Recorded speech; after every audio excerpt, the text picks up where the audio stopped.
I bambini rom, sinti e camminati, se vogliono iscriversi all'istituto comprensivo Corner per il nuovo anno scolastico, devono compilare un modello dichiarando la provenienza di origine, un foglio A4 da consegnare alle famiglie e che ha sollevato un vespaio di polemiche, tanto che per ora di pranzo il dirigente della scuola di Fossò, Carlo Marzolo, visto il putiferio, si affretta a lasciare sulla homepage dell'istituto una nota spiegando l'equivoco. Nessuna discriminazione, recita il comunicato, ma si tratta di documentazione per uso interno e saltuario.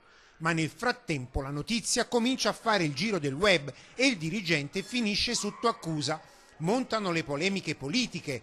Paolo Benvenu, segretario di Rifondazione Comunista, attacca il dirigente scolastico parlando di pura follia nel consegnare quel documento. Naturalmente questa è una richiesta che non può essere fatta, perché è contraria alle leggi vigenti, non si possono censire dei bambini su base etnica, al di là delle intenzioni con cui viene fatta questa richiesta.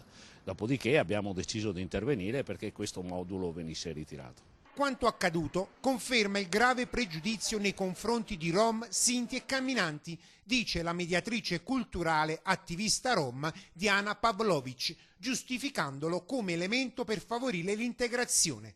In causa viene chiamato anche l'ufficio scolastico regionale e la risposta non si fa attendere. La stessa direttrice Augusta Calenda, ascoltata sui moduli da consegnare alle famiglie, parla di iniziativa inopportuna e di qualche segreteria un po' troppo zelante, sempre se il modello, spiega ancora, non si tratti di farina del sacco dello stesso dirigente.